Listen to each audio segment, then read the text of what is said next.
കോഴിക്കോട് ഒരിക്കൽ കൂടി ആവേശക്കടലായി. വേടൻ തീർത്ത റാപ്പ് ആസ്വദിക്കാന് ജനമൊഴുകിയെത്തി. വേദിയിലും സദസ്സിലും ആരവത്തില് വേടന് നിറഞ്ഞുപാടി. കാലുകുത്താനിടയില്ലാത്ത യുവാക്കളും കുട്ടികളും മാങ്കാവിലെ ലുലു മൈതാനത്ത് നിറഞ്ഞുകവിഞ്ഞു.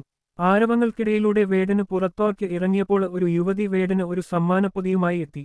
സ്ഥിരം തനിക്ക് കിട്ടുന്ന ഒരു സമ്മാനം അതിനപ്പുറം ഒന്നുമായിരിക്കില്ല എന്ന് കരുതി വേടന് അത് തുറന്നു.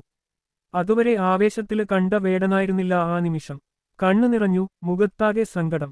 അതുവരെ ആവേശത്തില് കണ്ട വേടനായിരുന്നില്ല ആ നിമിഷം. കണ്ണു നിറഞ്ഞു, മുഖത്താകെ സങ്കടം. ഓർമ്മകൾ വല്ലാതെ അവനെ വരവേറ്റു. മരിച്ചുപോയ അമ്മ ചിത്രയുടെ പഴയ ഫോട്ടോയാണ് മുക്കം മണാശ്ശേരിക്കാരിയായ മെഹ്റൂജ ഫ്രെയിം ചെയ്ത് സമ്മാനമായി നൽകിയത്. 2020-ൽ കോവിഡ് കാലത്ത് 3 മാസത്തോളം മെഹ്റൂജയുടെ മണാശ്ശേരിയിലെ വീട്ടിൽ വേടന്റെ അമ്മ താമസിച്ചിരുന്നു. നാട്ടിലേക്കു മടങ്ങുമ്പോൾ കോഴിക്കോട് മൊഫ്യൂസിൽ ബസ് സ്റ്റാൻഡിൽ കൊണ്ടുവിടുന്നതിനിടെ ഒപ്പമെടുത്ത സെൽഫിയിൽ നിന്നുള്ള അമ്മയുടെ ഫോട്ടോയാണ് വേടന് സമ്മാനിച്ചത്. 4 മാസമായി ഇത് സമ്മാനിക്കാൻ കാത്തിരിക്കുകയായിരുന്നുവെന്ന് മെഹ്റൂജ പറഞ്ഞു. വേടനെ മുൻപ് നേരിട്ടു കണ്ടിട്ടില്ല. കോഴിക്കോട് എത്തുന്നുണ്ടെന്നറിഞ്ഞപ്പോൾ അച്ഛൻ മുരളീദാസാണ് വേദിയിൽ പോയി കൊണ്ടുകൊടുത്തോ എന്നു പറഞ്ഞത്. അങ്ങനെയാണ് മണാശ്ശേരിയിൽ നിന്ന് എത്തിയതെന്നും മെഹ്റൂജ പറഞ്ഞു.